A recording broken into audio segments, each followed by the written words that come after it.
जबलपुर नाम के गांव में साधुराम नाम का एक गरीब बूढ़ा आदमी रहता था। साधुराम का बेटा का नाम था नाथुराम।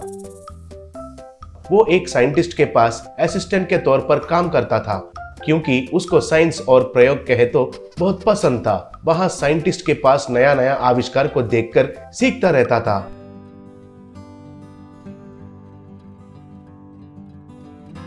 साधुराम हर रोज एक नारियल का व्यापारी के पास जाकर उधर उसे दिया हुआ नारियल को उसका रिक्शा में रखता था। बाद में रिक्शा को चलाते हुए, नारियल पानी ले लो, नारियल पानी, ताजा ताजा नारियल पानी, शरीर में गर्मी को कम करने वाला नारियल पानी कहकर घूमते हुए बेचता था। ऐसे शाम तक बेचकर वापस नारियल व्यापारी के पास जाकर उस दिन उसका कमाई हुआ पैसे उसको देता था। वो व्यापारी उस दिन का कमाई से थोड़े पैसे साधुराम को देता था।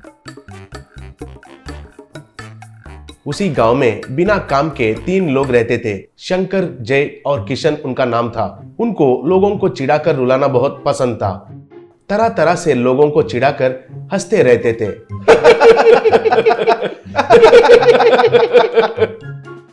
एक दिन उनका नजर साधुराम के ऊपर पड़ा। साधुराम एक पेड़ के नीचे उनका रिक्शा को लगाकर नारियल बेच रहा था। तब शंकर, अरे उस बूढ़े को देखो, हमने उसे कभी भी नहीं सताया था, क्या एक बार जाकर एक झटका दिखाएंगे क्या? कहा। तब सब लोग ने ठीक है कहकर जोश दिखाए। फिर वे लोग जाकर एक नारियल काटने का चाकू को और एक फिशिंग रॉड को लेकर आए। फिर उसके बाद तीनों धीरे से चुपके से उस पेड़ के पीछे जाकर उस पेड़ के ऊपर चढ़ गए।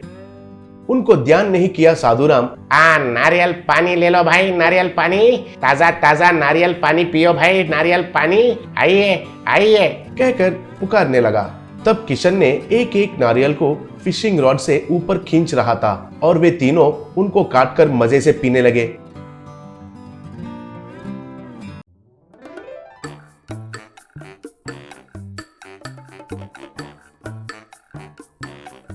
वैसे ही बहुत सारे नारियल का पानी चुराकर पी लिए। शाम को रिक्शा में नारियल को गिनकर साधुराम ने दिया हुआ पैसों को गिनकर व्यापारी, ये क्या है साधुराम, 20 नारियल कम हो गए हैं, क्या हुआ है? वो गाड़ी से तो कहीं नहीं गए तो होंगे?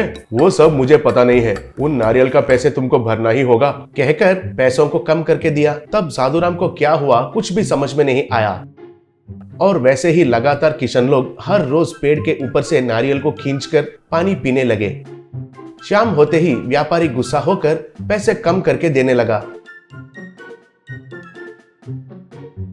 ये बात घर में बताकर साधुराम दुखी होने लगा। तब नाथुराम, अरे हर रोज उतने सारे नारियल क्यों गायब हो रहे हैं पापा?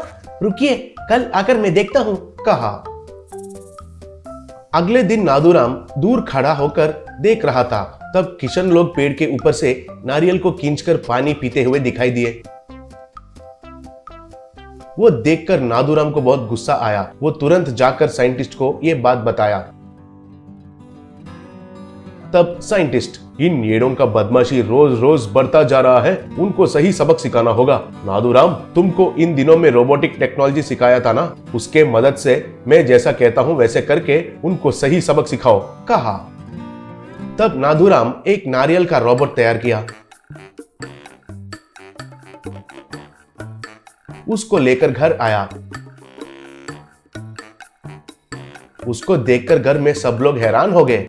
तब अपने पिताजी से, पापा उन किशन का बैच ही हर रोज पेड़ के ऊपर से आपका नारियल को चुरा कर पी रहे हैं, इसलिए आपको नुकसान हो रहा है। उनको ये रोबो देख लेगा, कल ही उनका काम खत्म, कहा।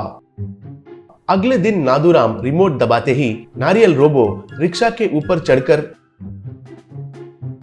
उधर सो जाकर उन नारियलों में घुल मिल गई।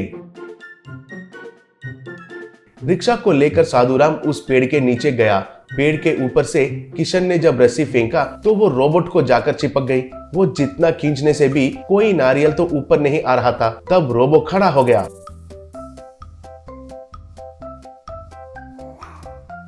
वो देखकर तीनों चौंक गए।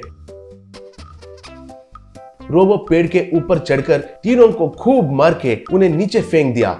फिर रोबो पेड़ के ऊपर से नीचे उतरकर तीनों को हवा में उड़ा उड़ा कर मारने लगा। वो झगड़ा देखकर सब गांव वाले इकट्ठा हो गए। तब नादूराम ने गांव वालों से उन तीनों ने किया हुआ उस बदमाशी के बारे में बताया। बस गुस्सा में आकर सब लोग मिलकर उनको खूब पीटे।